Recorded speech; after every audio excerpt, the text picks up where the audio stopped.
बिस्मिल्लाहिर्रहमानिर्रहीम, अस्सलामुअलैकुम, सुबह खैर। आप देख रहे हैं एक्सप्रेसो, मैं हूं हिना आदिल और मैं हूं अली सैयद। उम्मीद है आप खैर आफियत से होंगे और सुपर फ्लू से बिल्कुल बचे होंगे। नया इंकशाफ हुआ है ना, सुपर फ्लू जो है वो लैंड कर चुका है पाकिस्तान में। और आपको पता है बजरिया कहां से? यूके से फ्लाइट्स आ रही हैं, जहां से बताया जा रहा है कि ये इंपोर्ट हो रहा है और अब पाकिस्तान में भी इसके मरीजों की तादाद में इजाफा होता चला जा रहा है। इसलिए खूब ख्याल रखें अपना। और मास्क सिर्फ आपको स्मोक से नहीं बचाता, सुपर फ्लू से भी बचाता है, तो उसका ध्यान रखिएगा, अपने प्यारों का ध्यान रखें। इसके साथ साथ स्मोक जो दूसरी वजह है आपकी तबीयत खराबी की, तो उसका जिक्र भी कर लेते हैं। उसकी सूरत हाल भी इंतहाई खतरनाक हो गई है। लाहौर दुनिया के आलूदा तरीन शहरों की लिस्ट में दूसरे नंबर पर है और उधर मुल्क के बेशतर इलाकों में मौसम सर्द और खुश रहने की तवक्को है।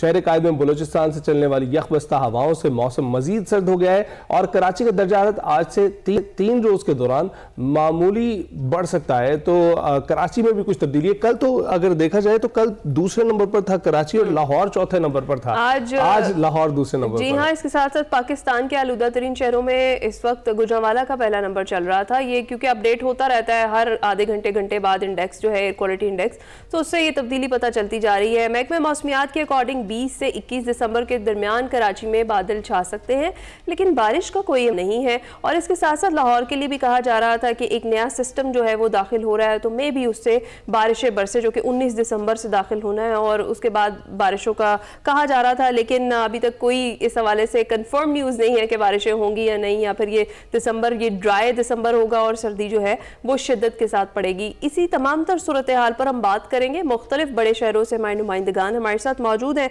हमें कराची से ज्वाइन करेंगे आफ्ताब खान, इसके साथ साथ लाहौर से हमारे साथ अफजाल तालिब होंगे और कोयटा से हमें सरदार हमीद खान ज्वाइन करेंगे। सबसे पहले जी आफ्ताब खान, मैं आपकी तरफ आती हूँ। अस्सलाम वालेकुम और सुबह खैर आप सबको। सबसे पहले तो आप बताइए आफ्ताब के कैसा मौसम है कराची का, सर्दी की शिद्दत के हवाले से भी बताइएगा। जी देखिए, कराची के मौसम की अगर चंद रोज़ कबल की बात करते हैं तो हवाएं जो है वो साकिन थी, जिसकी वजह से इस तरह की खुनकी जैसे कि आज और इसके अलावा गुजरे कल जो पाई गई, इस तरह की सूरत हाल नहीं थी। लेकिन चूँकि कल जब 9 किलोमीटर फी घंटे की रफ्तार से शुमाल मगरबी बलूचिस्तान की साइड से हवाएं चलना शुरू हुई, तो उसके नतीजे में जो है वो खुनकी बढ़ी है शहर में। लेकिन साथ साथ चीफ मेट्रोलॉजिस्ट कराची अमीर अदल लगारी ने यह कहा कि आज से जो है वो कदरे जो है दर्जा हरारत में इजाफा होगा और जिसका हमें जो है वो इसके असरात नमूदार होना शुरू हो गए, क्योंकि अभी धूप निकली हुई है। अलबत्ता कराची में रात और सुबह के वक्त जो है खुनकी, सर्दी नहीं कह सकते, खुनकी अभी मौजूद है। और अगर हम गुज़श्ता बरसों से मवाजना करें तो कराची में इन दिनों में जो है वो खासी सर्दी हुआ करती थी, लेकिन इस दफ़ा थोड़ा सा जो है वो सरमा जो है वो ताख़ीर के शिकार है। लेकिन जनवरी में बता रहे हैं कि कुछ स्पेल आ सकते हैं जिसमें बारिशों के भी है और ठंडी हवाएं जो वो चलने का इम्कान भी जाहिर किया गया। इसके अलावा जो चूँकि समंदर बंद है तो इसकी वजह से कराची में कल भी जो है वो हवाएं आलूदा थी। उसके अलावा सुबह के वक्त जो धुंध छाने की वजह से जो हद निगाह है वो 2.5 किलोमीटर रह गई थी, आज भी 2.5 किलोमीटर रह गई थी। महकमा मौसमियात का ये कहना है कि आइंदा चंद रोज़ के दौरान जो है कराची में दर्जा हरारत कम से कम जो है 18 से 20 और इसके 14 से 18 और इसके अलावा जो है वो जो ज़्यादा से ज़्यादा दर्जा हरारत है वो 28 से 30 रहने का इम्कान है। इसके साथ साथ 20 और 21 दिसंबर को जो है वो कराची में बादल छाने का इम्कान है सिस्टम की वजह से, जो मगरबी सिलसिला है। लेकिन इसके नतीजे में फिल वक्त जो है बारिश का कोई इम्कान जो है वो दिखाई नहीं दे। बिल्कुल ठीक। और अफजाल साहब आपकी जानिब आएंगे। लाहौर का अक्सर हम जिक्र भी करते हैं, AQI इंडेक्स भी शेयर करते हैं। इस वक्त क्या सूरत हाल देख रहे हैं ऑन ग्राउंड आप उसकी? जी बिल्कुल, चूँकि जो है वो लाहौर आलूदगी के अतबार से जैसे बताया कि लाहौर इस तरह गुजरांवाला सबसे सरफरिस्त है, इस तरह लाहौर जो है वो दूसरे नंबर पर कंसिडर की जाए। लेकिन अगर दुनिया की बात करें तो ख़ास तौर पर आज भी पाकिस्तान जो है वो दुनिया के दूसरे नंबर पर शुमार किया जा रहा है। और इसी तरीके से अगर हम आज बात करें अगर सर्दी के हवाले से, चूँकि मौसमती तब्दीली के असरात जो है वो पूरी दुनिया के साथ पाकिस्तान में मुरतब हो रहे हैं, तो गुज़श्ता बरस की अगर बात करें तो नवंबर में कतरे कुछ बारिश हुई थी। इस दफ़ा नवंबर जो है अक्सरियत खुश्क मौसम में गुजर गया। अभी दिसंबर की आज 18 तारीख है, लेकिन इसके बावजूद पूरा ये जो महीना है अभी तक जो है बारिश नहीं हो सकी, खुश्क मौसम की वजह से लोग जैसे आपने बताया कि नज़ला ज़ुकाम खांसी बुखार इस जैसी कैफियत में मुब्तला होकर बीमार हो रहे हैं। महकमा मौसमिया की बात करें तो महकमा मौसमिया के मुताबिक जो है सैटरडे से जो 22 और 23 तारीख बनती है उससे कुछ सिस्टम पाकिस्तान में दाखिल होगा, लेकिन उसके असरात जो है वो पहाड़ी इलाकों में ज़्यादा देखने में आएंगे या जनूबी पंजाब के कुछ एरिया में, लेकिन सेंट्रल पंजाब और अपर पंजाब के जो इलाके हैं ये कदरे खुश्क बताए जा रहे हैं महकमा मौसमिया की जानब से, जिसकी वजह से सर्दी की शिद्दत जो है उसमें जो कहा जा रहा था कि इस साल ज़्यादा पड़ेगी लेकिन इस साल कम देखने में आ रही है। लेकिन जनवरी के पहले वीक में जो है वो बारिशों के इम्कान है, जिसके असरात जो हैं वो खासतौर पर पंजाब के जो सेंटर जैसे यहाँ लाहौर इसमें शामिल है, लाहौर गुजरांवाला सियालकोट फैसलाबाद इस तरीके से जो है पिंडी और यहाँ पे जो है असरात मुतब है। लेकिन उससे कबल जो है अलबत्ता ये है पहाड़ी इलाकों में जो गिल बल्तिस्तान के एरियाज में जो है वो बर्फबारी के साथ बारिश के इम्कान है, जिसके असरात कुछ हद तक जो है पंजाब के इलाकों में भी आ सकते हैं। लेकिन अदरवाइज अभी तक जो है खुश्क मौसम की वजह से लोग कहाँ से बीमार हो रहे हैं। यहाँ पे इस वक्त अगर हम आज और कल और आने वाले चंद दिनों की बात करें तो लाहौर में दर्जा हरारत जो है कि कम से कम दर्जा हरारत 7 और ज़्यादा से ज़्यादा 21 से 22 तक जो है चल रहा है, जो वाकई दोपहर के वक्त गर्मी महसूस की जा रही है। तो ये असरात मुरतब किए जा रहे हैं। लेकिन मेरा मौसम का कहना है कि चूँकि सैटरडे के बाद 22-23 के बाद जो सिस्टम आएगा उससे जो भी पंजाब के एरिया में होगा और जिस सर्दी का लाहौरियों को इंतजार है वो आई जाएगी तब। अच्छा जी, सरदार हमीद खान के पास कोयटा चलते हैं। हमीद आप बताइएगा कोयटा की क्या सूरत हाल है, कितनी शिद्दत से सर्दी पड़ रही है यहाँ पर? जी बिल्कुल, कोयटा समेत बलूचिस्तान के मुख्तलिफ अजला में खुश्क और शदीद सर्दी की लहर बरकरार है। मौसम अगरचे इंतहाई सर्द है लेकिन बारिशों का फुकदान तशवीशनाक सूरत हाल इख्तियार कर चुका है। महकमा मौसमियात के जानिब से बारहा बारिशों की पेशगोइयाँ तो की जाती है, बादल भी आते हैं लेकिन बग़ैर बरसे ही गुजर जाते हैं, जिसके बायस खुश्क सर्दी में शिद्दत आ रही है। आज कोयटा में कम से कम दर्जा हरारत 4 डिग्री सेंटीग्रेड रिकॉर्ड किया गया, जबकि कल्लात में 2 और ज़ियारत में 1 डिग्री सेंटीग्रेड। इसी तरह जोब में दर्जा हरारत 7 और सिबी में 11, तुरबत में 14 डिग्री सेंटीग्रेड रिकॉर्ड किया गया है। गुज़िश्ता माह सर्दी की लहर में शिद्दत आ गई थी, जिसकी वजह से कल्लात, ज़ियारत, कोयटा में दर्जा हरारत जो है वो -4 तक गिर गया था। बलूचिस्तान के वो सर्द इलाके हैं जहां हर साल कड़ाकेदार सर्दी पड़ती है और इस साल बारिशों की कमी ने सूरत हाल को मजीद मुश्किल बना दिया है। मैं आपको बताता चलूं कि महकमा मौसमियात के मुताबिक सुबह बलूचिस्तान के मगरबी और जनूब मगरबी हिस्सों में बारिश का मुसलसल तातुल के बायस खुश्क शदीद सर्दी जो है इख्तियार कर गया है। मई ta नवंबर 2025 के दौरान बारिशों की शदीद कमी की वजह से खुशहाली में इजाफा हुआ है, जिससे ज़राअत, मवेशी और मकामी आबादी और रोजगार को संगीन खतरे लायक हैं। जी बिल्कुल ठीक है। आप तीनों नुमाइंदगान का बहुत बहुत शुक्रिया। लाहौर, कराची और कोयटा से हमें ज्वाइन हमारे नुमाइंदगान ने ऑन ग्राउंड सिचुएशन जो थी उसके मुतालिक हमें बता रहे थे। अभी आपको ये भी बताया कि पंजाब और केपी में धुंध के डेरे हैं और मोटरवेज और हाईवेज पर ट्रैफिक की रवानी मुतासर होती हुई दिखाई दे रही है। धुंध में सफर के दौरान एहतियात जरूरी है और धुंध के बायस किन औकात में मोटरवेज बंद रखे जा रहे हैं, इस पर हमने बात करनी है, जिसके लिए सज्जाद हुसैन भट्टी साहब हमारे साथ मौजूद हैं, एसपी मोटरवे पुलिस। सज्जाद साहब बहुत शुक्रिया ज्वाइन करने के लिए, कैसे आप? Thank you, I am fine. Sajjad साहब, जिस तरह से हम बात कर रहे हैं पेशावर से इस्लामाबाद, लाहौर से सियालकोट और फैसलाबाद तक जो मोटरवेज पर धुंध है और अंधाधुंध है, किन औकात में ये मोटरवेज बंद रखी जा रही हैं, ये जरा हमें बताइएगा। जी थैंक यू। ये जो फोग है, धुंध है, इसके बारे में ये कहना कि ये कब धुंध आती है और कब डेंस होती है, कब मोटरवेज बंद होती हैं और कब ये रिसीड होती है और मोटरवेज ओपन होती हैं, इसमें कुछ डेफिनेटली तो कुछ कहना जो है that won't go accurate. But अगर हम उसके पैटर्न को स्टडी करें, जैसे कि आप देखते हैं कि अक्टूबर के एंड से फोग जो है वो आना शुरू हुई है, नवंबर और अब दिसंबर 2 महीने से ये डेंस जो है ये फोग जो है ये और ज्यादा डेंस हो रही है और ज्यादा फ्रीक्वेंट हो रही है और ज्यादा एरियाज में जो है ना वो आ रही है। तो इसमें अगर हम टाइमिंग्स को देखें तो जो पेशावर का एरिया है, मुल्तान, अब्दुल हकीम का एरिया, तो 6:30-7 बजे से धुंध के पैचेज आना शुरू हो जाते हैं, जिसमें मोटर पुलिस जो हैवी ट्रैफिक है उसको स्टॉल करना शुरू करती है और 8, 8:30-9 बजे तक बाद एरियाज में जो है डेंस फोग हो जाती है, जिसमें फिर पाइपलाइन में जो ट्रैफिक होती है उसको सेफली एग्जिट कराया जाता है और एंट्री भी मजीद बंद होती है। तो एसपी साहब, ऐसी सूरत हाल में आपको क्या लगता है सबसे पहले एहतियाती तदबीर क्या इख्तियार करनी चाहिए आवाम की जानिब से?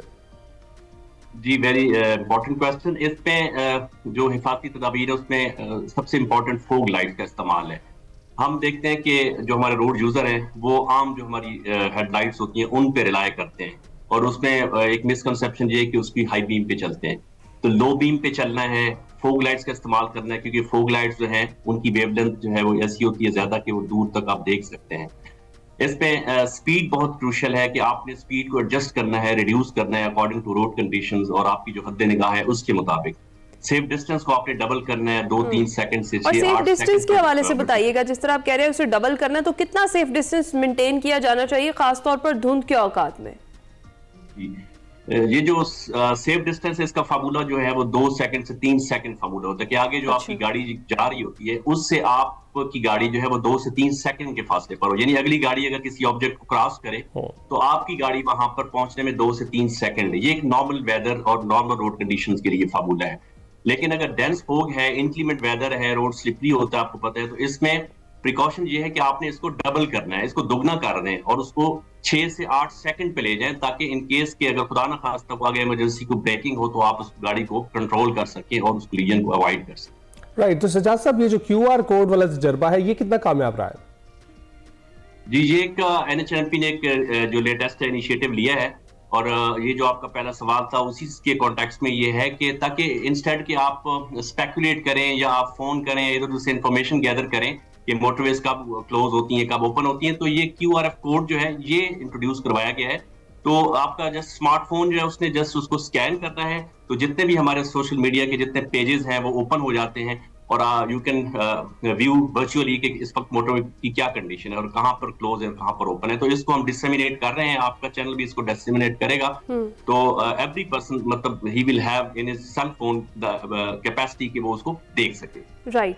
और सर ये भी बताइएगा, ये जो नए रूल्स हैं मोटरवे के लिए, ड्रोन का भी इस्तेमाल किया जा रहा है नज़र रखने के लिए, इसके साथ साथ जो ये सीट बेल्ट का इस्तेमाल हर जो पैसेंजर सीट पर भी होगा उसके लिए भी लाजमी है और हर मुसाफिर के लिए लाजमी करार दिया जा रहा है। एक तो इन रूल्स के हवाले से बताइएगा, और दूसरा ये कि ये जो शदीद किस्म के हादसात हम देख रहे हैं जो पेश आ रहे हैं उनमें मेजर गलती क्या की जा रही है ड्राइवर्स की जानिब से जिसकी वजह से ये हादसात जो है वो पेश आ रहे हैं?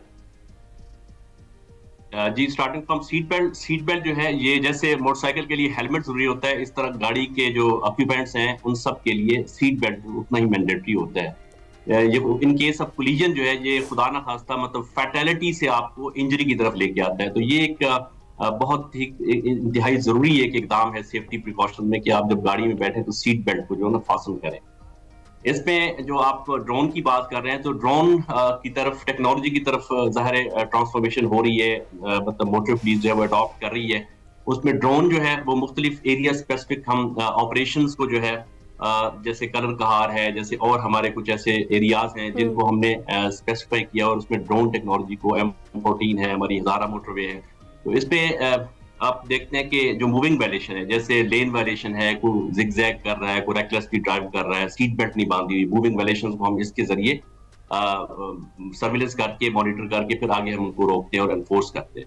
इसके साथ साथ इसका एक और बड़ा पर्पस है कि इन केस के कोई रोड के ऊपर पाइलअप्स होते हैं या खुदा ना खास्ता कंजेशन हो गई है या कोई रोड ब्लॉकेट्स हैं या इमरजेंसी है या रेस्क्यू इक्विपमेंट कोई एक्टिविटी चल रही है एक्सीडेंट की सूरत में, तो लाइफ टाइम मॉनिटरिंग सर्विलेंस जो है ना ये इस पर्पस के लिए बड़ा है और बाद में हम इसको रिकंस्ट्रक्ट कर सकते हैं उसकी जो सीन को है। तो ये अल्टीमेट जैसे आप जानते हैं कि जो सीट बेल्ट की बात है ये तो बसेस को पर भी लागू किया जा रहा था, बड़ी गाड़ियों पर भी लागू किया जा रहा था। कितना अमल दरामद करवा सके हैं और कितनी इस वक्त सख्ती की जा रही है इस पर?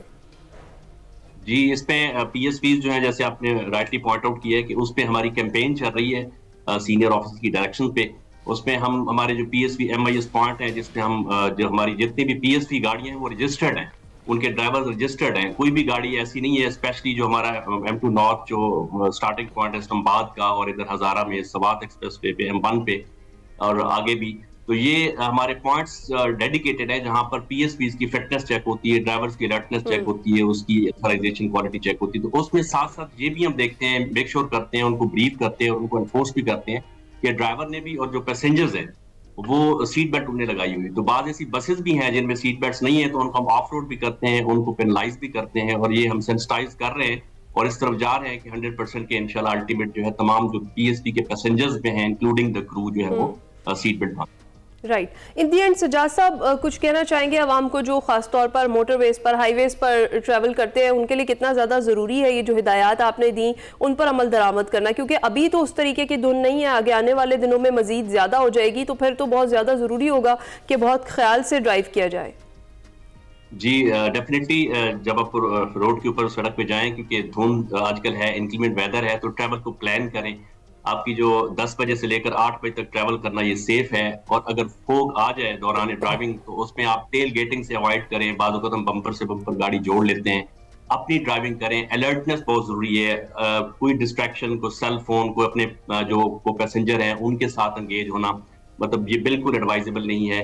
अलर्ट रहें, फोकस्ड रहें, माइंडफुलनेस के साथ ड्राइविंग करें और अपनी ड्राइविंग करें। रोड की जो इंजीनियरिंग है, जो लेन मार्किंग है, उनको एज अ गाइड दें और फोग लाइट्स का इस्तेमाल करें और सेफ ड्राइव करें, और इसको एज अ चैलेंज लें जो फोग ड्राइविंग। बिल्कुल ठीक। एसपी साहब बहुत बहुत शुक्रिया, आपने बड़ा तफसीलन बताया है इस वक्त के आवाम को क्या करना चाहिए। खासकर धुंध हो तो QR कोड का इस्तेमाल करें और जान लें कि धुंध कहाँ कहाँ है और गुरेज करें वहाँ सफ़र करने से। लेकिन अगर आपको ज़रूरी जाना हो तो जिस तरह के एसपी साहब ने हिदायत दी हैं उनको इख्तियार करें और महफूज सफ़र करें। फिर के बता सकूँ।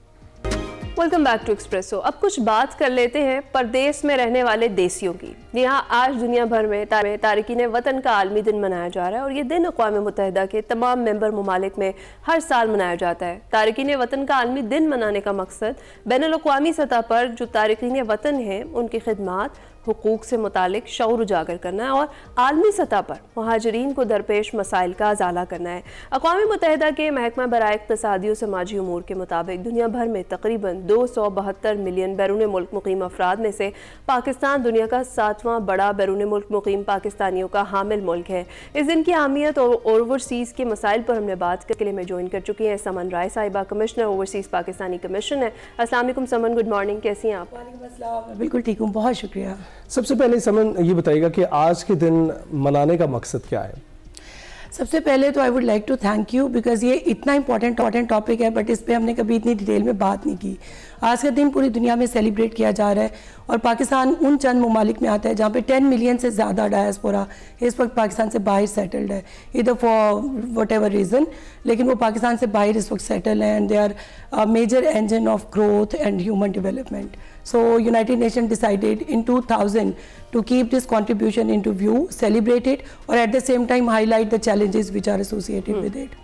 राइट अच्छा समन, आपने कहा कि जो चैलेंजेस होते हैं उनको हाईलाइट करना, और उसके साथ साथ ये बताइएगा कि बेसिकली जितने हमारे ओवरसीज़ पाकिस्तानी हैं उनके मेजर इश्यूज़ क्या क्या आते हैं, क्या क्या मसाइल उन्हें फेस करने पड़ते हैं, और जो आपका इदारा है ओवरसीज़ कमीशन पंजाब इस हवाले से उनकी मुआवनत कैसे करता है? बहुत शुक्रिया। So I will divide my answer into 2 parts. पहली बात तो ये कि पाकिस्तान से माइग्रेशन का सिलसिला बहुत तेज़ी से जारी है।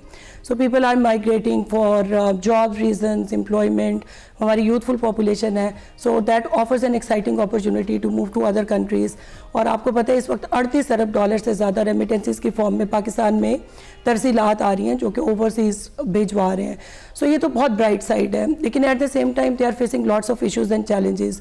कुछ हैं मुल्क के अंदर when they actually go to settle down at another country, तो यहाँ पे उनकी प्रॉपर्टीज़ हैं, हाउस होल्ड्स हैं, फिर sometimes they do investments and some transactions, तो उसमें उनको बहुत सारे फ्रॉड्स और स्कैम्स का सामना करना पड़ता है। दूसरे नंबर पे when they travel to other countries they face multiple issues, बहुत सारे डिस्क्रिमिनेशन है, और अभी आपने पिछले दिनों में देखा कि बहुत सारे लोग सेफ पाथवेज़ का इंतखाब नहीं करते, so they end up into legal complications when they land into another country. तो वो बहरी रास्तों के ज़रिए जाएं या एयरलाइंस के ज़रिए जाएं, बट जैसे ही वो उतरते हैं उनको बहुत सारी वहाँ की कानूनी पेचीदगियों का सामना करना पड़ता है।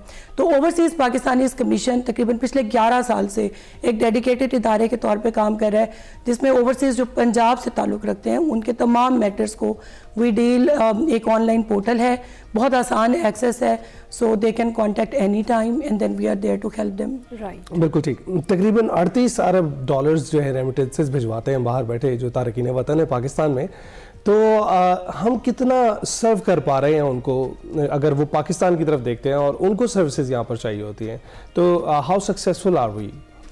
ये एक बहुत ही इंटरेस्टिंग एरिया है और आई थिंक इम्प्रूवमेंट का मार्जिन तो हमेशा रहता है, लेकिन अगर हम अभी देखें तो हमें ये लगता है कि उनका कंट्रीब्यूशन वाकई बहुत ज़्यादा है और उनके लिए we can create as many conveniences as possible.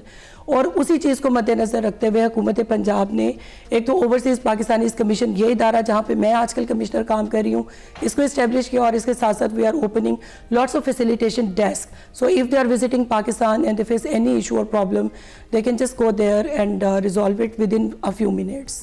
अच्छा, ये बताएं कि कितना ज़्यादा ज़रूरी है जो ओवरसीज़ पाकिस्तानी हैं उनकी कंट्रीब्यूशन को एक्नॉलेज करना? ये एक बड़ी ज़रूरी चीज़ है। वैसे आई थिंक ये एक ग्लोबल डिबेट भी हो सकती है, बिकॉज हम देखते हैं एंटरटेनमेंट की दुनिया में बहुत सारी movies, novel, fiction, prose, poetry is being written और उसको सेलिब्रेट किया जाता है। बहुत सारे नोबेल प्राइज़ विनर्स वो लोग हैं जो खुद इस वक्त ओवरसीज़ के तौर पे मुख्तलिफ दुनिया में रह रहे हैं। But I think it is a major engine of human development, social and economic growth और सबसे ज़्यादा कल्चरल डाइवर्सिटी। तो आई थिंक कि आप जब बाहर जाते हैं तो आपसे लोग भी सीखते हैं और आप उनकी सोसाइटीज़ को भी इम्प्रूव करवाने में मदद करते हैं। ट्रस्ट डेफिसिट कितना है, क्योंकि ये लोग जो मुल्क छोड़कर दूसरे मुल्कों में सेटल हुए हैं ये इस सिस्टम का हिस्सा रहे हैं और इसकी पेचीदगियों को, इसकी खामियों को, इसकी कमियों को बहुत खूबी से जानते हैं। तो आपको क्या लगता है कि ट्रस्ट डेफिसिट कितना है, इनका ट्रस्ट बहाल करने के लिए क्या काविशें हो रही हैं? और जिस तरह के ज़मीन की तनाज़े हैं, कुछ लोग तो इसलिए भी नहीं बताते सरकारी महकमों को कि या दीगर महकमों को कि अगर हमने बता दिया तो कोई करे ना करे कब्जा ये ज़रूर कर लेंगे। आपके बिल्कुल तमाम पॉइंट्स वैलिड हैं, इसीलिए इन तमाम एस्पेक्ट्स को मद्देनज़र रखते हुए ओवरसीज़ पाकिस्तानीज़ कमीशन को बनाया गया और we have the protection of all the police authorities, revenue authorities and multiple other organisations working in Punjab. Provincial government के जितने भी इदारे हैं वो हमारे एम्बिट में आते हैं और ओवरसीज़ पाकिस्तानीज़ कमीशन की तरफ से भेजे हुए तमाम रेफरेंसेस पे मंथली वीकली मीटिंग्स होती हैं, रिव्यू होता है, इट इज़ वेरी ट्रांसपेरेंट और इसमें बीइंग कंप्लेनेंट आप खुद भी अपनी परफॉर्मेंस और अपनी पार्टिसिपेशन को इंश्योर कर सकते हैं। अब तो हम जूम के जरिए भी वो दुनिया में कहीं भी बैठे हुए हैं वो अपनी प्रोसीडिंग्स में खुद पार्टिसिपेट कर सकते हैं, अपनी एविडेंस खुद दे सकते हैं और इसके साथ साथ there are multiple other interventions which government has already proposed कि इनको वहाँ पे बैठे यूटिलिटी बिल्स भी अगर पे कर रहे हैं पाकिस्तान में तो इतना कन्वीनियंट कर दिया जाए through technology that they don't feel that they are far away. अच्छा, चलिए कुछ नंबर्स तो शेयर करें जो अभी तक शिकायत आई और जितनी मुआवनत अभी तक की गई है आपके इदारे की जानिब से, वो क्या है, कितना डिफरेंस है उसमें? जो एज कंप्लेनेंट्स अगर मैं बात करूं तो I think number is growing, लेकिन ऑलरेडी 50,000 प्लस जो हमारे पास कंप्लेंट्स आई उनको हमने रिजॉल्व किया। आजकल आपने गवर्नमेंट ऑफ पंजाब की बहुत सारी ऐसी लेजिस्लेशन का सुना होगा कि जो चंद मिनटों में कब्जे माफिया के खिलाफ और इस तरह की इन्फोर्समेंट के इश्यूज उनको रिजॉल्व करवा रहे हैं। तो it is through the very proactive policy of the commission that we have been able to extend this relief not just to overseas बल्कि पाकिस्तान के अंदर रहने वालों को भी अब रिलीफ बहुत तेज़ी से मिल रहा है। और जो लॉन्ग स्टैंडिंग इश्यूज थे जिनमें कब्जा एक बहुत बड़ा टॉपिक है और वो भी अब रिजॉल्व हो रहा है बहुत तेज़ी से। राइट, तो समन जो बाहर बैठे ओवरसीज़ पाकिस्तानी हैं हमारे देख रहे होंगे हमें, तो क्या पैगाम देना चाहेंगे उनको? आई एम श्योर पाकिस्तानीज़ क्योंकि वो हर वक्त कनेक्टेड रहते हैं और जो हमारा इदारा it is for them 24/7 we are for working for their convenience facilitation. और इसमें ये कि बहुत सारे इश्यूज और ग्रीवेंसेस के अलावा मतलब वतन पाक की तरक्की के लिए they are already playing an important role and we do appreciate their services. Right. अच्छा समन, बहुत सारे हमारे ओवरसीज़ ऐसे हैं जो कुछ पढ़े लिखे भी नहीं होते, वहाँ जाते हैं, उन्हें भी मसाइल का सामना करना पड़ता है। आपका इदारा डेफिनेटली सबको फैसिलिटेट करने के लिए यहाँ पर मौजूद है। कोई आसान तरीके बताएं किस तरीके से कॉन्टैक्ट कर सकते हैं, किस तरीके से आप लोगों को अप्रोच कर सकते हैं? खुसूसी तौर पर बहुत सारे ऐसे लोग हैं जिनको यहाँ पर ज़मीन के कब्जे के मसाइल है, सबसे मेजर मसला मेरे ख्याल से वो यही होता है। तो वो किस तरीके से कॉन्टैक्ट कर सकते हैं, उनको फिर किस तरह से जो है उनकी मुआवनत की जाएगी? बेसिकली जो ओवरसीज़ पाकिस्तानीज़ कमीशन है इसमें मेरे समेत डेडिकेटेड ऑफिसर्स गवर्नमेंट ने लगाए हैं जिनका काम ही ये है कि उनको सुना जाए, उनकी ग्रीवेंसेस को पढ़ा जाए और वो किसी भी तरीके से कमीशन को कांटेक्ट कर सकते हैं। We have helpline numbers, we have online portal, बहुत आसानी से पोर्टल का तो जरा बताएं। ऑनलाइन पोर्टल है, गूगल करें, the first thing that comes up is our portal और it is maintained by PITB। Continuously हम इसको इम्प्रूव भी करते रहते हैं। सो एक्सेस बहुत आसान है, हेल्पलाइन नंबर्स हैं, जैसे ही हम वेबसाइट या गूगल करेंगे तो ओवरसीज़ पाकिस्तानी कमीशन आ जाए। And response time is like I think with in a day और to we are able to reach out to them sometimes within moments. अच्छा, और कोई ऐसी कोई हर्डल जो खासतौर पर उनके मसाइल समझने में आप लोगों को पेश आती हो? वो बेसिकली हमें उनके मसाइल समझने में हर्डल बिल्कुल नहीं आती, लेकिन by virtue of today's presence I would like to highlight that some of time वो इतना फ्रस्ट्रेट होते हैं बिकॉज एक इशू बहुत कॉम्प्लिकेटेड होता है। और मज़े की बात यह कि जब तक कमीशन के पास कोई इशू रिपोर्ट होता है वो ऑलरेडी बहुत कॉम्प्लेक्स हो चुका होता है और उसमें स्टेक होल्डर्स होते हैं समटाइम्स उनके अपने रिलेटिव्स और जो एक्सटेंडेड फैमिली है उनके वो सब होते हैं। सो समटाइम्स बीइंग ओवरसीज हम उनको तो बहुत प्रिविलेज एक्सटेंड कर रहे होते हैं, लेकिन दे डू गेट ऑफेंडेड कि चीज़ पे इतना वक्त क्यों लग रहा है, but sometimes it is like a family affair, so उसमें कमीशन भी एक हद तक सपोर्ट दे रहा होता है। ये भी बताइएगा कि आप उनकी जो प्रॉब्लम्स पाकिस्तान रिलेटेड है सिर्फ उन्हीं को रिजॉल्व करती है, क्योंकि कुछ लोग बाहर फंसे होते हैं वो वापस आना चाहते हैं या वापस भिजवाए जाते हैं, तो उनकी फैसिलिटेशन का भी कोई जरिया है? अच्छा, मैं आपको मज़े की बात बताऊं कि मेरे डेस्क पे जो भी चीज़ आ जाएगी या ऑनलाइन पोर्टल पे वट एवर इज़ रिपोर्टेड उसको हम किसी ना किसी मुतल्लिका इदारे या अथॉरिटी तक इमीडिएटली पहुंचा देते हैं। We are in a way very unique organisation कि कुछ भी जो हमें रिपोर्ट होता है anyone facing any problem abroad वो फिर जिस भी इदारे से रिलेटेड है वी आर ऑलवेज देयर, उसको हम एक्सटेंड करते हैं। ये तो बड़ी अच्छी चीज़ है और अगले इदारे की जानिब आप रेफ़र कर देती हैं और जो मुतालिका शख्स है जिसको प्रॉब्लम है, जिस तरह से अली ने जिक्र किया कि उनको डिपोर्ट किया जाता है या वहाँ रहते हुए कोई पेचीदगियाँ हैं तो वो फिर उसको रिजॉल्व किया जाता है। ये भी आपके पास है number? I think now it is really quick because जो भी नीडी हैं और वो किसी क्राइसिस लाइक सिचुएशन में है उनको हेल्प और सपोर्ट इमीडिएटली एक्सटेंड की जाती है। बिल्कुल ठीक, बहुत बहुत शुक्रिया समन हमें ज्वाइन करने के लिए, और आपका इदारा बहुत ज़बरदस्त काम कर रहा है। आपके लिए हम समंदर पार जो हमारे पाकिस्तानी मौजूद हैं, तारकीन वतन हैं, उनके लिए मज़ीद पोर्टल्स, मज़ीद जो है महकमे, मज़ीद इदारे मौजूद हैं जिनसे वो रब्ता कर सकते हैं और अपनी मुश्किलात शेयर कर सकते हैं, और अब उनका अजाला बहुत आसानी से हो सकता है। ब्रेक के बाद हाज़िर होंगे।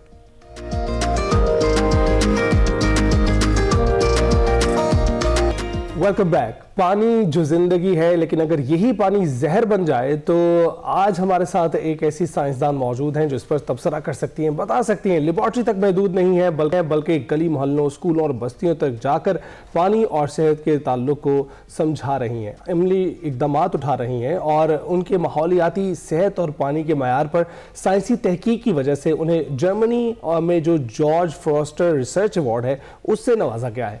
जी हाँ नाज़रीन, हम बात कर रहे हैं प्रोफेसर डॉक्टर नौशीन जैदी की, जो पंजाब यूनिवर्सिटी लाहौर में मॉलिक्यूलर बायोलॉजिस्ट हैं और एक्शन रिसर्च कलेक्टिव पाकिस्तान की डायरेक्टर भी हैं। वो लाहौर और कराची में पीने के पानी के मयार पर काम कर रही हैं, जहां वो पानी की आलूदगी के मुतासर इलाकों की निशानदेही करती हैं और इस बात पर तहकीक करती हैं कि आलूदा पानी इंसानी सेहत, बच्चों की नशोनुमा, कैंसर और खून की कमी जैसी बीमारियों पर किस तरह से असरअंदाज होता है। डॉक्टर नौशीन बच्चों में कद की कमी और ग़िज़ाइयत के मसाइल से निपटने के लिए मुख्तलिफ प्रोग्राम्स की क़यादत कर रही हैं, जिनमें तवील मुद्दती सेहत की निगरानी, माँ और बच्चे की तालीम, स्मोक जैसे माहौलियाती ख़तरात के बारे में आगाही शामिल है। और लाहौर में कायम चिराग घर के ज़रिए वो कम्युनिटी सेंटर की सतह पर भी हुनरमंदी की तहकीकी रहनुमाई और अवामी सेहत से मुतल्लिक शऊर को फ़रोग़ दे रही हैं। जी हाँ, यहाँ यूनिवर्सिटी के तलबा और आम अफराद के लिए वर्कशॉप्स, फील्ड वर्क का अमली तजुर्बा और पैरालीगल तालीम फराहम की जाती है। डॉक्टर नौशीन जैदी अपने काम के ज़रिए पानी के मयार, अवामी सेहत और माहौलियाती बेहतरी को आपस में जोड़ती हैं। मज़ीद डॉक्टर नौशीन जैदी हमारे साथ ही मौजूद हैं, उनसे बात करते हैं। अस्सलाम वालेकुम डॉक्टर साहिबा, गुड मॉर्निंग, आप कैसी हैं? जी थैंक यू सो मच। वालेकुम अस्सलाम, और आपका शुक्रिया अपने जेनरस इंट्रोडक्शन के लिए, बहुत शुक्रिया। Thank you so much for joining us. Doctor साहिबा, आप सबसे पहले ये बताइएगा कि ये जो आपने मिशन शुरू किया है इसके पीछे की बेसिकली क्या स्टोरी है, और जो आलूदा पानी है वो इंसानी सेहत के लिए ख़तरनाक है हमें पता है, लेकिन किस हद तक ख़तरनाक साबित हो सकता है, ज़रा इस पर भी रोशनी डालें। असल में जाहिर है हम सब इस बात से वाकिफ हैं कि पानी जो है वो उसके और पानी का साफ ना होने से भी हम वाकिफ हैं कि पानी साफ नहीं है, इसीलिए जो लोग अफोर्ड कर सकते हैं वो ज्यादातर अब फिल्टर्ड वाटर या जो बॉटल्ड वाटर है वो यूज करते हैं। लेकिन जब आप इस शहर में, लाहौर के अंदर भी अब बहुत सारे ऐसे इलाके हैं, बहुत सारी ऐसी बस्तियां हैं जहां लोगों के लिए ये पॉसिबल नहीं है कि वो जो उनके घर में टैप वाटर आ रहा है उसके अलावा कोई पानी ला सकें। गो के बहुत सारे फिल्टर प्लांट्स मुख्तलिफ NGOs ने, हुकूमत ने लगाए हैं, लेकिन बाज़ जगहों पर उसका भी फासला इतना ज़्यादा होता है कि लोग वहाँ से जाकर वो पानी नहीं ला सकते। और ख़वातीन वगैरह के लिए ये, चूँकि घर में वही रहती हैं, उनके जो शौहर हैं वो काम पे जाते हैं, तो वो पानी इस्तेमाल करने पे वो लोग मजबूर हैं। और पानी की क्वालिटी भी यकसां, अगर आप DHA में जो पानी आ रहा है उसको चरड़ के पानी से कंपेयर करेंगे तो आपको पता चलेगा कि हालांकि जो वाटर बोर्ड है वो सेम है, लेकिन पानी उनके यहाँ किसी और तरह का आता है, क्योंकि ज़ाहिर है जो पाइपलाइंस की रिपेयर्स हैं वो जो मुतवसत या अमीर इलाकों के रहने जो इलाके हैं वहाँ ज़्यादा होती है। तो ये काम हमने इस तरह से ही शुरू किया था, क्योंकि हमें कुछ रिपोर्ट्स मिली थी कि कुछ इलाकों में पानी की वजह से, तकरीबन 5 साल पहले की बात है, कि हमें पता चला कि वहाँ पे लेड पॉइजनिंग के बहुत ज़्यादा केसेस आ रहे हैं, हमें डॉक्टर्स ने बताया था। तो इनिशियली इस तरह काम स्टार्ट हुआ, फिर वो एक्सपैंड करता गया और हमने पूरे लाहौर की स्क्रीनिंग की। अब हम ये काम पूरे पंजाब में भी कर रहे हैं और उसके जो शॉर्ट टर्म और लॉन्ग टर्म इम्पैक्ट्स हैं उनको भी स्टडी कर रहे हैं, और ये भी कोशिश कर रहे हैं कि इंटरवेंशन के जरिए कम से कम जो हमारी इस्तेदाद में उसके हिसाब से बच्चों के लिए हम कुछ कर सकें। ये हम कर रहे हैं। राइट। तो डॉक्टर साहिबा, ये जो चिराग घर है इसके मिशन के मुतालिक बताइएगा। चिराग घर जो है वो वहाँ पे आप ये समझें कि वो वहाँ पे स्केल्ड जो ट्रेनिंग प्रोग्राम होते हैं मुख्तलिफ बच्चों के लिए, कंप्यूटर से रिलेटेड ट्रेनिंग प्रोग्राम्स होते हैं, अंग्रेजी ज़बान सिखाने पर काम किया जाता है। पहले तो हम ज़्यादा काम ये कर रहे थे कि जिन इलाकों में कम्युनिटी सेंटर्स थे वहाँ के लिए हम ये काम कर रहे थे, लेकिन अब हमने पब्लिक सेक्टर यूनिवर्सिटीज़ के लिए भी इस काम का आगाज़ किया है कि उनको रिसर्च मैथड सिखाए जाएँ। क्वालिटेटिव रिसर्च मैथड हो सकता है, क्वांटिटेटिव रिसर्च मैथड हो सकता है, तो ये काम हम वहाँ कर रहे हैं। और एक जो मेरा एक बहुत पैशन प्रोजेक्ट है वो हम स्टार्ट करने जा रहे हैं। हम एनिमल रिहैब सेंटर बना रहे हैं चिराग घर में। तो जो ये जानवर होते हैं जो कि जख्मी होते हैं, सड़कों पे होते हैं, स्ट्रेस के लिए, वो भी हम काम कर रहे हैं। तो चिराग घर में बहुत सारे काम हो रहे हैं, जिनमें से जो ये ट्रेनिंग प्रोग्राम्स हैं वो एक काम है जिसका आपने तस्करा किया। ज़बरदस्त। अच्छा डॉक्टर साहिबा, जो आपकी रिसर्च के अकॉर्डिंग पानी में बेसिकली कौन कौन सी आलूदगियाँ हैं जो सबसे ज़्यादा ख़तरनाक हैं, और वो आगे चलकर फिर किन बीमारियों का सबब बनती हैं, और ख़ुसूसी तौर पर कौन कौन से एरियाज़ ऐसे हैं जिनका पानी सबसे ज़्यादा ख़तरनाक है? अच्छा देखें, जो पानी में आलूदगी है वो ज़ाहिर मुख्तलिफ अक़साम की आलूदगी है, और वो एक एरिया से दूसरे एरिया में वो जो पोल्यूशन है वो मुख्तलिफ भी है। मिसाल के तौर पे जैसे जो इंडस्ट्रियल जोन्स हैं लाहौर के पास, शरीफपुरा है, शादीपुरा है, वहाँ पर पानी में गटर के पानी की भी आमेज़िश है, लेकिन उसके साथ साथ वहाँ पे ख़तरनाक हैवी मेटल्स, लेड भी पानी में बहुत ज़्यादा पाया जाता है। लेकिन बाज़ इलाके ऐसे हैं जहाँ पे शायद लेड नहीं है, लेकिन वहाँ गटर का पानी में मिला हुआ है, जिसमें चुंगी अमर सिद्धू का इलाका है, चरड़ है, और भी काफ़ी सारे कोई 8-10 एरियाज हमने आइडेंटिफाई किए हैं जो हैं, और ज़्यादातर वो इलाके हैं जहाँ पे जो हमारी वर्किंग क्लास है, जो मजदूर तबका है, वो लोग वहाँ रहते हैं, और उन इलाकों पे तवज्जो भी सबसे कम दी जाती है। तो मुख्तलिफ। अच्छा, अगर आप ये दूसरा सवाल आपका ये था कि किस किस्म के मसाइल हो सकते हैं। देखिए, जो लेड है या हैवी मेटल्स है उसके तो जो असरात हैं वो अगर किसी एक बच्चे के जिस्म पे पड़ जाएं तो वो फिर उसके साथ पूरी जिंदगी रहते हैं, हम उसे रिवर्स नहीं कर सकते। उसमें उनकी नशोनुमा का मसला हो सकता है, उनकी जहनी नशोनुमा का मसला हो सकता है। मैं यही डॉक्टर साहिबा पूछने वाला था कि जो आलूदा पानी, क्या वही सिर्फ बच्चों के कद, दिमागी नशोनुमा और खून की कमी से जुड़ा हुआ है, या फिर पानी की कमी भी इसका बायस बन सकती है? देखिए, पानी की कमी भी है और यकीनन न्यूट्रिशन की कमी भी है। मैं ये बिल्कुल भी नहीं कह रही, ये एक मल्टी फैक्टर एक इम्पैक्ट है जो एक बच्चे की सेहत पर होता है। लेकिन हमारे यहाँ बहुत सारे जो प्रोग्राम्स हैं वो सिर्फ समझते हैं कि हम उन्हें अगर जो उनकी ग़िज़ाई ज़रूरियात हैं वो पूरी कर दें तो वो काफ़ी होगा। लेकिन मसला ये है कि पानी जब गंदा होगा, बच्चे को रिकरेंट इन्फेक्शंस होंगे, बार बार होंगे, तो फिर उनकी जिस्मानी नशोनुमा उस तरह नहीं हो सकती। तो ये भी, और फिर दूसरी सबसे बड़ी बात ये है कि जब आप पानी की आलूदगी की बात करते हैं तो एक तो ये है कि जो लेड है जिसका एक इफेक्ट शायद कुछ अरसे बाद हो, लेकिन जो पानी में जो ये बैक्टीरिया खतरनाक किस्म के मौजूद हैं उनकी वजह से तो हमारा जो डिजीज का बर्डन है वो फौरन ही एकदम से बढ़ता है। और हमारे पास, आपको पता है कि जो कैपेसिटी है हमारे हेल्थ केयर सिस्टम की, कि इतना हम डिजीज बर्डन नहीं उठा सकते। जी ठीक है। अच्छा डॉक्टर साहिबा, फिर किया क्या जाए, फिर पानी को कैसे इस्तेमाल किया जाए? उबाल कर पिया जाए, फिल्टर वाला पानी यूज़ किया जाए?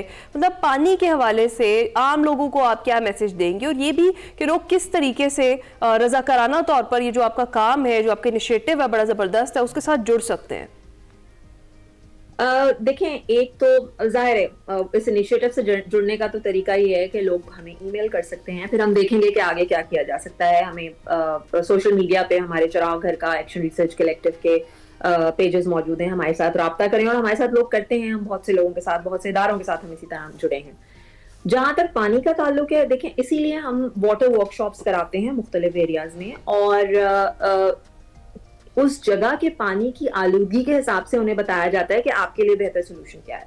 मिसाल के तौर पर शरीफपुरा, जहां मैंने आपको बताया कि वहां लेड पानी में पाया जाता है, वहां अगर हम लोगों को कहेंगे कि आप पानी उबाल के इस्तेमाल करें तो वो एकदम से लेड का लेवल बढ़ जाएगा, क्योंकि वो कॉन्सेंट्रेटेड हो जाता है ना। तो आप हर किसी को ये सोल्यूशन नहीं दे सकते। तो वहां पर टेम्पररी सोल्यूशन तो यही है कि जी वो फिल्टर इस्तेमाल करें, जो कि लोग वहाँ अफोर्ड नहीं कर सकते। बाय द वे, जो वहाँ के हालात है, मैं लोगों से कहूंगी कभी आप वहाँ पे जा, वो आपको यकीन नहीं आएगा कि किस तरह का इलाका पाकिस्तान में, लाहौर में मौजूद है। बिल्कुल ऐसा ही है। तो डॉक्टर साहबा, ये भी बताइएगा कि आपके नज़दीक जो एक कॉन्स्पिरेसी थ्योरीज हैं कि ये पानी का जो नल से पानी आया करता था उसका इस्तेमाल किया करते थे, लोग महफूज रहते थे, सेहतमंद रहते थे। अब क्या वजूहात है जिसकी वजह से ये जो पानी है वो आलूदा होने लगा है? 2-3 वजूहात तो आपने बताई कि उसमें गटर का पानी शामिल हो जाता है, लेड शामिल हो जाता है, लेकिन कुछ लोग ये भी कहते हैं कि हुकूमत की जिम्मेदारी है कि वो साफ पानी प्रोवाइड करे नल में। और आप देखते हैं कि कराची में भी पानी जो है वो फरोख्त किया जाता है, टैंकर्स में पानी जो है वो भेजा जाता है घरों तक, और उसकी एक कीमत होती है जो आपको अदा करनी पड़ती है, और अब हमें बॉटल वाटर दिखाई दे रहा है। तो आप जरा क्विकली बताइएगा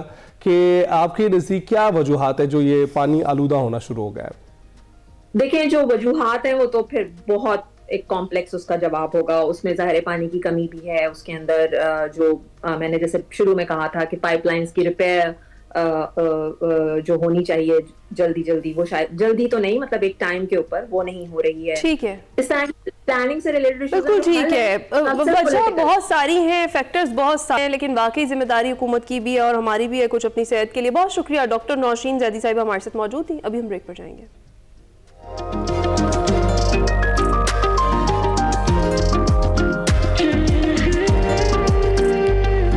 welcome back. Top of the hour आपको बताते हैं कि शो में अभी बहुत कुछ है। हमने स्पेशल जो गेम्स हुई हैं पंजाब में उससे मुतल्लिक स्पेशल मुलाकातें आपसे करवानी है। भारतीय फिल्म का जो चर्चा है बहुत ज़्यादा हो रहा है, तो हमने सोचा आज उसका भी तज़किरा हो जाना चाहिए।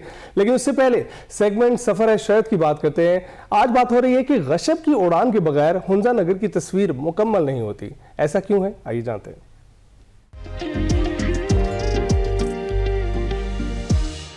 अस्सलाम वालेकुम नाज़रीन, मैं हूं वकार अहमद और आप देख रहे हैं सफ़र है शर्त, और बहुत ही खूबसूरत मौजू के साथ हाजिर हुआ। गशब मेरा पसंदीदा जान परिंदा है।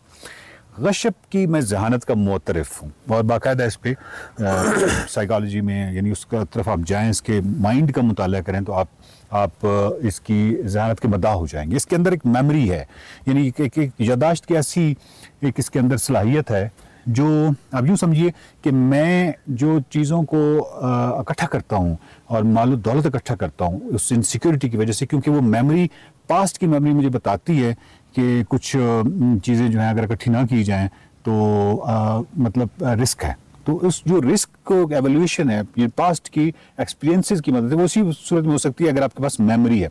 तो उसकी वजह से आप मुस्तकबिल के हवाले से वो चीज़ें जो है वो दुरुस्त करते हैं। तो ये भी वही करता है, चीज़ों को चोरियाँ करता है, अखरोट और पत्नी क्या क्या। इस पर मैंने कॉलम भी लिखा था कि हुंजा का चोर पकड़ा गया। उसकी वजह ये थी कि जब हम यहाँ रहते थे तो गशब हमारे वो घर के सामने से टूथपेस्ट और साबुन और पत्नी क्या क्या ले जाता है, हर चमकती चीज़ को ले जाता है। अच्छा झूठ। गशब खूबसूरत तरीन परिंदा है, इस पूरे खित्ते की पहचान है। अगर इसकी उड़ान ना हो तो यहाँ तस्वीर मुकम्मल ही नहीं होती हुंजा की पूरे, बल्कि जीबी की जहाँ जहाँ ये पाया जाता है। जावेद साहब हिस्टोरियन हैं, बहुत ही साहिब इल्म आदमी हैं, बहुत ही साहिब मुताला आदमी हैं। जब भी आप अल्तित आते हैं तो ये आपको गाइड के तौर पे फ़राइज़ सर अंजाम देते हैं। आप, क्योंकि वो तो एक ख़ास मौजू होता है ना अल्तित फोर्ट। अगर इनके पास टाइम हो और आपके पास होना चाहिए, क्योंकि तालिब इल्म के पास तो डेफिनेटली होना चाहिए, उस्ताद के पास अगर इल्म है तो मेरी गुजारिश है कि जब भी आएँ तो जावेद साहब से मुख्तलिफ मौजूआत पे, किसी भी मौजू पर बात करें। मिसाल के तौर पे मैं भी गशब पे बात करना चाहता हूँ। सर, गशब मेरे दिल के बड़े करीब है, मुझे इससे बड़ी मोहब्बत है। मैं कभी इसको शैतान कहता हूँ, शरारती है, खूबसूरत है। यहाँ आपके मकामी मुहावरों में इसका बहुत अमल दखल है, कल्चर में। मुझे थोड़ा सा कश्यप के बारे में रहनुमाई कीजिए। ये नॉर्थ पोल का परिंदा है। अच्छा। और सुनने में ये आता है कि ऑस्ट्रेलिया में भी है। अच्छा। साउथ ऑस्ट्रेलिया में। ठीक है। इसको अंग्रेज मैगपाई कहते हैं। ठीक है। और यूरोप का कल्चर है कि ये अगर आप कपल में देखते हैं तो अब नेक शुगून है ये उनके अच्छा, लिए। अगर ये दो हों अच्छा। अगर तन्हा एक हो तो वो अफसोस करते हैं कि कोई बुरा होने वाला है। अब मुझे अमूमी तौर पे तन्हा ही देखता हूँ मैं इसको। अच्छा। हाँ, ये अभी इंतजार करता हूँ कि कुछ नहीं होगा इंशाल्लाह। मैं भी ढूंढता हूँ। So, और हमारे यहाँ हुंजा में हमारे छतों पे जब ये परिंदा आके आवाज लगाता है तो हाँ, हमारे बुजुर्ग कहते थे गुई के अटम गुच्छरी अटम खुश खबर, तुम्हारा नाम और तुम्हारी आवाज आसमानी है, तुम मेरे लिए कोई अच्छी ही खबर लेके आओगे। अरे अरे अरे अरे। सो ये जापान में भी है, उसको जापानीज लोग इसको खसासागी कहते हैं, रशिया में है इसको सरूका कहते हैं। अच्छा। जर्मनी में इसको एल्स्टर कहते हैं, फ्रेंच इसको पी कहते हैं, फारसी में इसको जागी अबलाग कहते हैं, हम इसको गशब कहते हैं। बगैर किसी तैयारी के हमने वैसे ही मैंने कहा ये सर कश्यप है, इस पे थोड़ा सा बता दें। हाँ जी, ये जावेद साहब एक समंदर है। अच्छा खैर सर, आई एम सॉरी। ये ठीक कह रहे हैं आप। सो ये ठीक कह रहा हूं मैं। सॉरी ठीक आप अंदाजा लगा रहे हैं कि इस परिंदे के बारे में समझना चाहें आप, ठीक कहते हैं। और हमारे यहाँ इसे गशब कहते हैं और इसके बारे में एक ख़ास और चीज़ है जो मैं बयान नहीं करूँगा, मैं हुंजा के ख़वातीन से पिटूंगा। तो दूसरी बात ये है कि इशारतन सर कुछ, हाँ ये बहुत बोलता है इसीलिए। सो ये उगलवा दिए, ये मीडिया वाले बहुत चालाक होते हैं। सो ये हर चमकती चीज को उठा के लेके जाता है और इसका एक फितरी चीज है कि ये दरख्तों से अखरोट उठा के जगह जगह छुपाता है कि अगली दफा आके मैं खा लूं। सो वो भूल जाता है, वहाँ से फिर अखरोट के दरख्त उगना शुरू हो जाते हैं। हम खुद परेशान हो जाते हैं कि ये यहाँ किसने लगाया था, लेकिन ये मैगपाई का काम है जो जगह जगह अखरोट दफनाता है, वो खुद भूल जाता है बेचारा। सो अगले साल ये उगना शुरू कर देता है अखरोट। रशब के वाले से कोई शायरी भी पाई जाती है लोकल इसमें, क्योंकि इतना खूबसूरत परिंदा है तो कोई रोमांटिसिज्म? हाँ ऐसा कुछ नहीं है, बल्कि इसको इस्लाम से पहले इसको पूजा गया है। अच्छा। जहाँ तक मैं गौर कर चुका हूँ इस चीज़ पर, गुई किया तुम गुच्छर या तुम खुश खबर, या तुम मीन्स हेवन, आसमान या बहिश्त। सो क्योंकि इस्लाम से पहले यहाँ बुद्धिज़्म था, उससे पहले हिंदुइज़्म, तावीज़्म और शामनिज़्म तो बहुत ज़्यादा डोमिनेंट रहा है। ये शामन्स के बातों पर लोग यकीन करते थे। तो शायद उन्हीं मज़ाहिब का ये कोई रस्म है या उनके अक़वाल हैं तो इसे इस तरह अल्फाज में याद करते थे। गुई किया तुम गुच्छर या तुम खुश खबर, तुम्हारी आवाज़ और नाम बहिश्ती है, आसमानी है, तुम मेरे लिए कोई अच्छा खबर लेकर ही आओगे। शायद इसी उन मज़ाहिब का ये असर है। जिस तरह बो मुसनामी एक जानवर था, कुत्ते के पिल्ले जितने बड़े हो रहे होते थे, सो वो अभी नापेद है, वो नहीं है, उनको पूजा जाता था पुराने ज़माने में। सो उनको पूजा जाता था, तो इसका मतलब ये होता है मसलन घर में आप कोई लकड़ी जला रहे हों, उससे कभी कभार बाज़ लकड़ियों में कुछ ऐसे केमिकल्स होते हैं जिसकी वजह से आग की आवाज़ ज़्यादा होती है या शूं करके आवाज़ निकलनी शुरू हो जाती है। तो वो क्या करते थे हमारी ख़वातीन पुराने ज़माने में, या आटा या कुछ भी हू करके फेंकते थे अंदर। सो ये भी कोई नेक शिगुन समझते थे कि आग ने आवाज़ दी है तो कोई अच्छा होने वाला है। वैशव के साथ आखिर पे बस रहे एक ही सवाल है, वैशव के साथ अपनी कोई पर्सनल मोहब्बत बताइए कि किस सतह पे इससे आप मोहब्बत करते हैं। ये आपकी आंखों को सुबह सवेरे अगर कहीं ये उड़ान भरता है, एक तो जब ये उड़ान भरता है ना तो एक जल तरंग सी मुझे नजर आती है, तो आप अपने मुझे खुद इसके टेल के अंदर जो dark blue colour, white blue और ब्लैक कलर का जो अमेजिश है इसके अंदर, नेचर बड़ा खूबसूरत है। इस परिंदे का नेचर इसके साथ बड़ा खूबसूरत है। और यहाँ एक और परिंदा है, चिऊ कहते हैं। सो उसकी आवाज़ बहुत खूबसूरत है। उसके साथ लोकल जो बुलबुल है जिसको हम मयून कहते हैं, उस दोनों का बड़ा किस्सा मशहूर है कि दोनों गाते थे परिंदे। तो एक मरतबा बुलबुल ने कहा यार ऐसा हम दोनों की आवाज़ बड़ी अच्छी है, तो ऐसा क्यों नहीं करते एक दूसरे को हम मेकअप करवा दें, एक दूसरे को कलर लगाएं ताकि हम दिखे भी खूबसूरत। तो च्यू बेचारा सीधा साधा परिंदा, हालांकि च्यू की आवाज़ बड़ी अच्छी है, तो उसने कहा मैं तुम्हें मेकअप करवा दूंगा पहले, फिर बाद में तुम। तो उसने कहा ठीक है। वो मुख्तलिफ फूलों का कलर चूस के हमारे मयून पर फूंका तो उसका वो रंगीन हो गया। सो जब बेचारे शिव की मेकअप की बारी आई तो रात को कहीं जाके किसी के घर में जाके तवे से वो कालक मुंह में भर के उसको उसके ऊपर फूंका तो शिव बहुत काला हो गया। सो ये उसने बेईमानी की है शिव के साथ। क्या खूबसूरत थैंक यू। देखते रहिए Safar Shehar. Welcome back to Expresso. नाज़रीन, अब कुछ बात करते हैं चीफ मिनिस्टर स्पेशल गेम्स की, जो कि एक ऐसा प्लेटफॉर्म है जहां खुसूसी सलाहियतों के हामिल खिलाड़ियों को अपनी सलाहियतें दिखाने का मौका मिल रहा है। आज एक्सप्रेसो में हमारे साथ बहुत ही ख़ास मेहमान मौजूद हैं जिन्होंने अपनी मेहनत, हौसले और सलाहियतों से ये साबित कर दिया है कि असल ताकत जिस्मानी नहीं है बल्कि इरादों की होती है। हमारे साथ मौजूद हैं मिनाहिल आसिम, जिन्होंने 100 मीटर और 200 मीटर दौड़ में गोल्ड मेडल्स जीत कर कामयाबी हासिल की और साबित किया कि रफ्तार के साथ हौसला हो तो कोई रुकावट मायने नहीं रखती। इसी तरह आदिल खान हमारे साथ मौजूद हैं, जिन्होंने 100 मीटर और 200 मीटर दोनों मुकाबलों में गोल्ड मेडल्स हासिल करके चीफ मिनिस्टर स्पेशल गेम्स की तारीख में अपनी मेहनत का सुनहरा बाब रकम किया है। और इसके साथ हमारे साथ मौजूद हैं खदीजा अली, जिन्होंने पावर लिफ्टिंग में गोल्ड मेडल जीतकर ये पैगाम दिया कि क़ुव्वत इरादी इंसान को नाकाबिले शिकस्त बना देती है और इन तमाम कामयाबियों के पीछे एक मजबूत निज़ाम और रहनुमाई है, जिसकी नुमाइंदगी कर रही हैं रुबाब अस्करी साहिबा, regional manager special Olympics Pakistan है, जो खुसूसी खिलाड़ियों की तरबियत, हौसला अफजाई, कौमी और बैनुल-अक़वामी सतह पर उनकी नुमाइंदगी के लिए दिन रात काम कर रही हैं।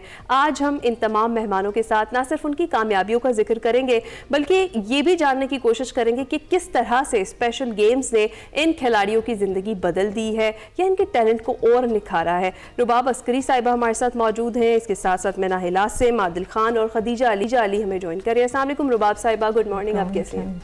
I am fine. रुबाब साहब, जानना चाहेंगे स्पेशल गेम्स ने किस तरह से तब्दीली जो है लाई है आपकी ज़िंदगियों में, और इस वक्त पंजाब की जो गेम्स का प्लेटफॉर्म है इन स्पेशल गेम्स के लिए, उसमें कैसे तब्दीली आई है? बिल्कुल, ये सबसे पहले तो मैं ये कहूँगी कि ये बहुत एक हेल्दी एक्टिविटी थी और उसमें जो अवेयरनेस क्रिएट हुई है वो एक बड़ा अच्छा कदम था। और सबसे बड़ी बात ये हुई कि बहुत से लोग जिनको पता ही नहीं था कि ये बच्चे भी या एथलीट्स भी कुछ कर सकते हैं, अब हमें डेली बहुत से पैगाम आ रहे हैं कि हम भी आपके साथ शामिल होना चाहते हैं। तो मुझे लगता है कि जो एक अवेयरनेस क्रिएट हुई है वो बहुत अच्छी बात है। और दूसरी बात है कि सब डिसेबिलिटीज़ के लोगों को, पैरालंपिक्स को, ब्लाइंड एसोसिएशन को, डेफ और स्पेशल ओलंपिक के लोगों को आपस में मिलने का मौका मिला। तो उसमें यह है कि बहुत से लोगों को पता ही नहीं था कि कौन कौन सी एसोसिएशंस हैं जो पाकिस्तान में काम कर रही हैं। तो मुझे लगता है कि आइंदा भी अगर इस तरह से मिल के काम किया जाए, इसी तरह के जो हेल्दी एक्टिविटीज़ हैं वो जो है वो करते रहें हम, तो मुझे लगता है कि और ज़्यादा अवेयरनेस और बेहतरी आ सकती है। राइट। और हमारे साथ खदीजा भी मौजूद है। खदीजा, अपना तारुफ आप कराएं। नाम बताओ। और आप क्या करती है? पावर हाँ, पावर लिफ्टिंग। आप कैसे वेट उठाती हैं, पहले हमें ये बताओ, तो कैसे उठाती हूँ? ऐसे बताओ, ऐसे करके बताओ। जबरदस्त जबरदस्त। और हमारे साथ मिनाहिल भी हैं। मिनाहिल, आप कैसी हैं? मैं ठीक हूँ। आप क्या करती हैं मिनाहिल? भागने के अंदर। जबरदस्त, आप दौड़ती हैं और क्या सबको पीछे छोड़ देती हैं? जी। आप तो इंटरनेशनली भी अभी इवेंट्स में पार्टिसिपेट कर रही हैं, वहाँ से भी गोल्ड लेकर आ रही हैं। कहाँ गई थी आप? इटली के अंदर। जबरदस्त। और वहाँ क्या था, विंटर गेम्स में आपने पार्टिसिपेट किया था? हाँ जी। राइट। आदिल, आप कैसे हैं? अल्लाह का शुक्र। अच्छा आदिल, आप भी भागते हैं? यस। और सबको आपने भी पीछे छोड़ दिया? यस। जबरदस्त जबरदस्त। आदिल तो रेडी लग रहे हैं मुझे, जो है इस वक्त बिल्कुल समर गेम्स के लिए तैयारी कर रहे हैं ना आप। वैसे आप तीनों को बहुत बहुत मुबारकबाद, गोल्ड मेडल जीता है आपने इन गेम्स में।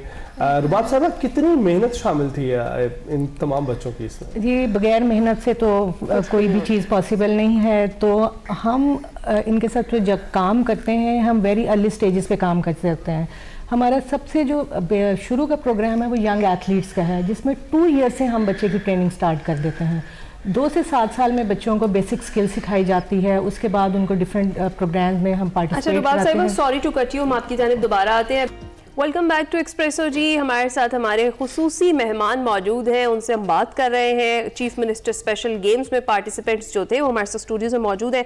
रुबाब साहिबा, हम वहीं से कंटिन्यू करेंगे। जिस तरीके से आपने बताया कि ट्रेनिंग के बगैर तो कोई चीज़ पॉसिबल नहीं होती, तो ऐसे जो डिफरेंटली एबल्ड बच्चे हैं, जो एथलीट हैं, इनको ट्रेन करना एक नॉर्मल एथलीट को ट्रेन करने से कितना ज़्यादा मुश्किल है? देखें जी, फ़र्क तो थोड़ा सा होता है, लेकिन जब हम ट्रेनिंग स्टार्ट करते हैं और जब हम ट्रेनिंग में बच्चे को लाते हैं तो एक वाज़ेह फ़र्क जो है वो देखने को मिलता है। और एक आम आदमी भी अगर अपनी ट्रेनिंग को ख़त्म कर देगा तो वो उस लेवल पे नहीं जा सकेगा। तो ट्रेनिंग बहुत ज़्यादा इम्पॉर्टेंट है। और जैसे हम पहले बात कर रहे थे कि स्कूल लेवल से स्टार्ट कर दिया जाता है। हम अपने कोचेस को भी ट्रेन करते हैं, इंटरनेशनल सर्टिफिकेशन भी कराते हैं, और उनको जो हर गेम के हवाले से जो भी नया मॉड्यूल होता है वो भी हम मुतारिफ़ कराते हैं।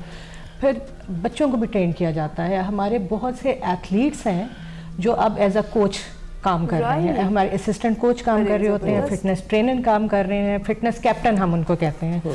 वो फिटनेस कैप्टन जो हैं वो स्कूल में दूसरे एथलीट्स को भी ट्रेन कर रहे होते हैं, और वो खुद बड़ा अच्छा उनको फील हो रहा होता है कि हम पहले एथलीट से और अब हम एज अ फिटनेस ट्रेनर काम कर रहे हैं। तो एक साइकिल बन जाता है जिसमें पहले वो खिलाड़ी होते हैं, फिर वो कोच बन जाते हैं। और मेरा ख्याल है उनसे बेहतर बता भी कोई नहीं सकता कि आपको ट्रेनिंग कैसे करनी है, क्या मुश्किलात सामने आती है, क्या क्या चैलेंजेस हैं। खदीजा, आप बताइएगा, पावर लिफ्टिंग आसानी से कर लेती हैं या मुश्किल लगती है? जी, आराम से कर लेती हैं? जी, कोई मुश्किल नहीं है पेश आती? तो जब सामने इतने सारे खिलाड़ी मौजूद होते हैं, उनको कैसे डिफीट करती हैं? गोल्ड मेडल कैसे ले आती है? सबसे ज्यादा वजन कैसे उठा लेती है? काम करके। अच्छा खदीजा, मुझे जरा दोबारा से आपने वेट लिफ्ट करके बताना है, आप कैसे वेट लिफ्ट करती हैं? ऊपर करके। वाह, और जितना मर्जी वेट हो खदीजा लिफ्ट कर लेती हैं। बहुत स्ट्रॉन्ग है आप खदीजा, इसीलिए तो आपको गोल्ड मिला है। क्या खाती हैं आप? कुछ भी नहीं।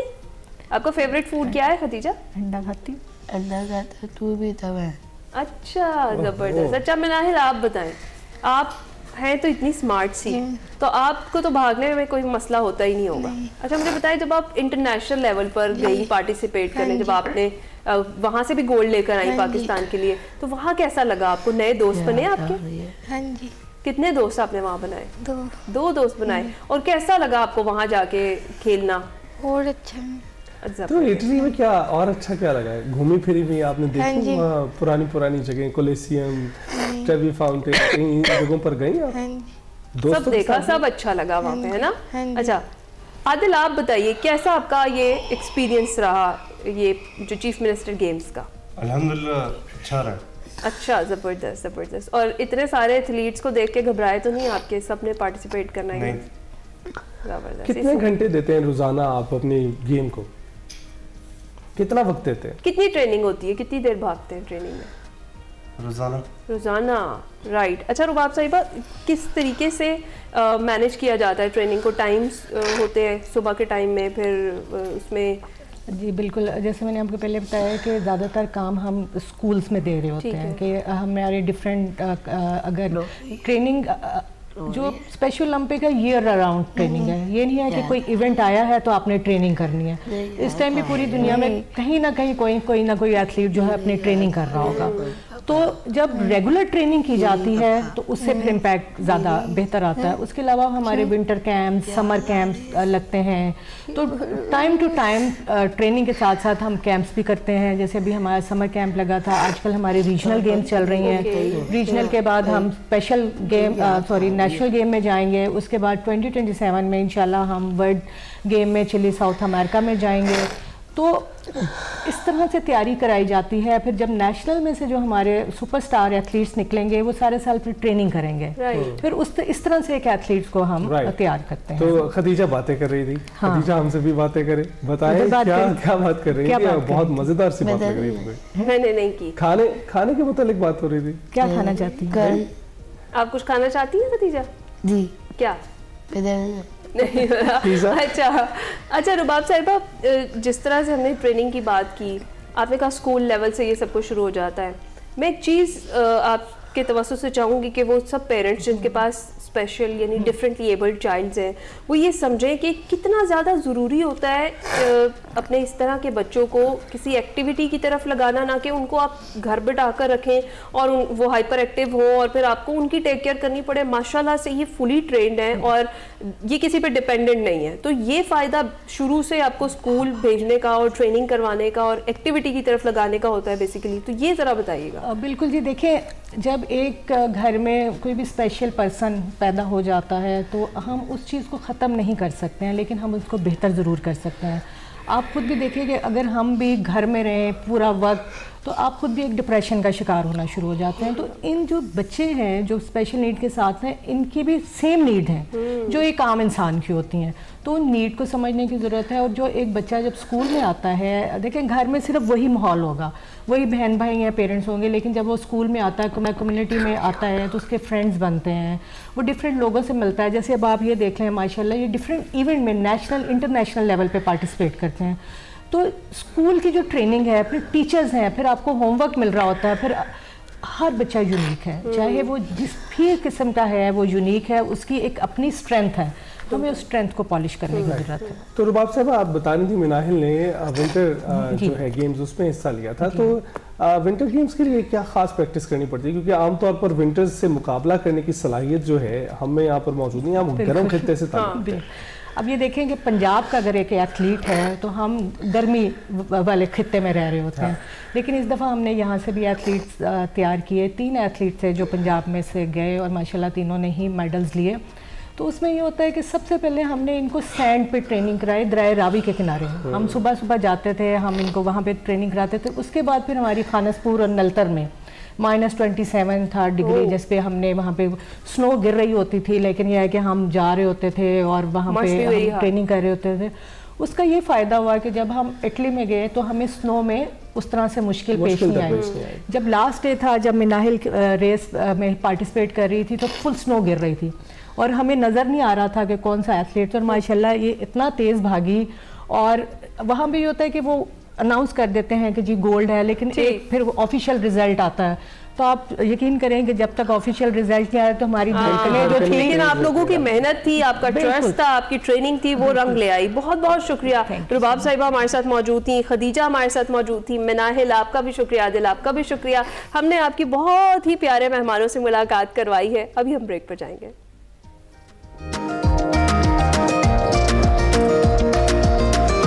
वेलकम बैक टू एक्सप्रेसो जी। एक ट्रिब्यूट पेश करेंगे फिल्म, टीवी और स्टेज के मारूफ अदाकार अली एजाज को, जिनको मद्दाहों से जुदा हुए 7 बरस गुजर गए।